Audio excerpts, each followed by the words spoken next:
BFM Business, 10h, midi, l'émission 100% placement. Intégral placement, Cédric Decoeur, Guillaume Sommerer. À vos côtés jour après jour, et tout de suite on va interroger nos traders pour voir si cette hausse des marchés, cette hausse qui a repris de plus belle depuis hier, est durable, s'il reste du potentiel. Romain Daubry est avec nous depuis Bourse Direct et Jean-Louis Cussac, trader, formateur pour Perceval Finance. Bonjour à tous les deux. Romain, donc ces marchés qui ont retrouvé du poil de la bête après une fin de semaine dernière qui avait été plus compliquée, on retrouve des raisons d'espérer. D'abord parce que Donald Trump et Xi Jinping pourraient apparemment se parler au téléphone avant le 1er mars et se rencontrer courant mars. Et par ailleurs parce qu'un accord de principe semble avoir été trouvé entre démocrates et républicains pour éviter un shutdown, même si ça doit encore être confirmé. Donc nouvelle hausse aujourd'hui du CAC 40 avec aussi pas mal de publications. Est-ce que vous estimez cette hausse désormais, maintenant qu'elle semble s'installer dans le temps, est-ce que vous l'estimez plus solide ? Bonjour messieurs. Plus solide, pas franchement. C'est un peu le problème. Elle est là et on évolue au sein d'un canal haussier depuis le 27 décembre. On en a testé la borne basse vendredi dernier, puis on a rebondi dessus franchement. Donc on a un marché qui est plutôt technique, qui évolue. Comme dirait Jean-Louis, il n'y a pas grand-chose. Si on regarde ce matin, il y a pas beaucoup de volume. On monte, mais avec 11 000 contrats traités ou 12 000 sur le futur CAC 40, si on prend l'écart entre l'échéance du mois en cours et du mois prochain. Donc il n'y a pas beaucoup de volume. On monte donc un peu avec des divergences à nouveau.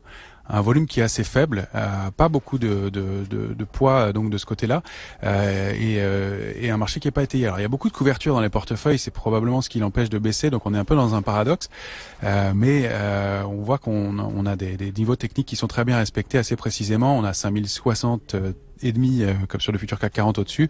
Si on franchit ce niveau, on a une résistance majeure à 5082. Là, elle sera plus difficile à passer à mon avis, et il y a une possibilité d'extension au-dessus de ce niveau-là qui serait un peu importante puisque il n'y a pas beaucoup de résistance majeure jusqu'à 5171.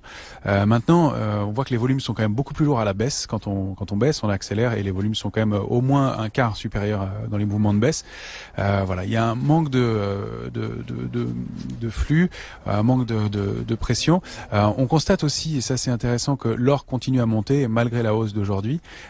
Et puis un élément aussi qui est intéressant, c'est que sur le S&P, le COT, le Commitment of Traders, qui est publié normalement toutes les semaines, n'avait pas pu être publié depuis le 27 décembre à cause du shutdown. Il a été publié donc pour indiquer les positions ouvertes, notamment sur le S&P. Il a été publié vendredi dernier et il fait apparaître une vraie divergence entre l'évolution des prix sur le S&P qui a progressé et les positions ouvertes qui sont plus faibles.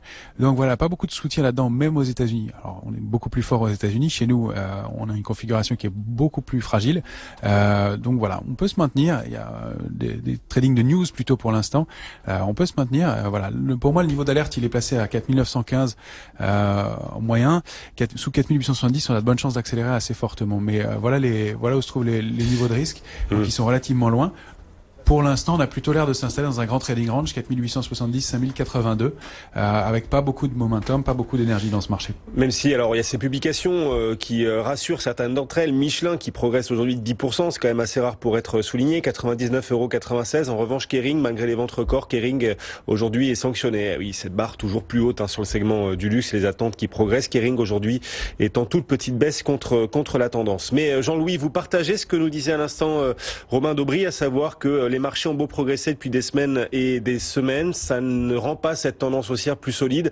Et pour prolonger cette question, est-ce que du coup, montant dans le vide depuis longtemps, on risque une rechute importante ? Alors première partie, oui, je suis en phase. Aujourd'hui, on voit vraiment le verre à moitié plein, alors que vendredi, on le voyait à moitié vide. Important de voir déjà que 4950-40 a bien fonctionné en tant que support. Pour la suite, ça présage rien de particulier. En fait, ce matin, vous voyez, on fait un gap à la hausse. Hier, déjà, c'est particulier. On monte tout de suite à l'ouverture et entre 10h et 17h30, il se passe plus rien. Le marché évolue entre d'étroites limites, sans aucun relais. Ce matin, gap à la hausse. Donc, normalement, c'est quand même une indication assez dynamique de mouvement haussier. Et il se passe plus grand-chose non plus. Marché attend. Alors en effet, Michelin c'est bien, mais Kering c'est pas mal non plus. Elle a ouvert en forte baisse, elle se reprend un peu. Mais bon, c'est Gucci, on dit que c'est moins bien que prévu. Enfin, c'est un peu moins fort, mais ce sont quand même des chiffres énormes. Donc si toutes les boîtes étaient comme ça, vous vous rendez compte, on serait à 10 000 sur le CAC. Donc non, ça va. Il y a plutôt un flux de bonnes nouvelles, mais voilà, il n'y a pas d'entrain, il y a toujours pas de visibilité. Ok, aujourd'hui, on a des bonnes chances de voir le shutdown ne pas revenir sur le devant de la scène, mais on dit ça se passe pas mal entre les Américains et les Chinois, mais pas plus que la semaine dernière. Hein, franchement, c'est pas parce qu'il y a un communiqué qui nous dit qu'ils sont en train de discuter que ça va s'arranger. C'est l'incertitude, elle est totale. Donc, moi, je continue de piloter tout ça, si vous voulez, avec plutôt un sentiment de légèreté, on va dire. Je vais essayer d'être opportuniste, etc. C'est vrai que le marché, en fait, est très couvert. Alors, très couvert, c'est ce qu'a dit Romain. Donc, ça veut dire pas besoin de vendre. Si on est couvert, on n'a pas besoin de vendre. Et puis, moi, j'irai au-delà. Il y a eu, entre 4007 et 4009, des ventes de gestion sur rebond, etc. Donc, ils ont des liquidités, donc ils n'ont pas besoin de vendre. Et s'ils ont vendu à 4008, 4009, un petit peu, là, dans cette zone-là, eh bien, ils vont pas forcément vendre à 5000, ils vont attendre peut-être un cran au-dessus. Et moi, mon target maximum, c'était 5110, que j'ai toujours en ligne de mire, dans la mesure où le marché n'a pas remis en cause l'idée d'acheter prioritairement. À l'instant T, je suis placé vers 5040 à l'achat. Déjà, ce matin, je m'étais plutôt mis vers 5025-20, ce niveau, d'ailleurs, où j'avais vendu hier matin, puis racheté. Et là, le 23 où j'ai vendu hier, ça serait pour ce matin, et même pour la journée, un niveau d'achat. Alors la vente, c'était pas prioritaire, c'était vraiment pour scalper. Là, l'achat, c'est plus dans le sens de l'idée générale que le marché reste quand même prioritairement haussier. Mais voilà, beaucoup d'incertitudes, d'hésitations et de manque de visibilité, ça ne change pas.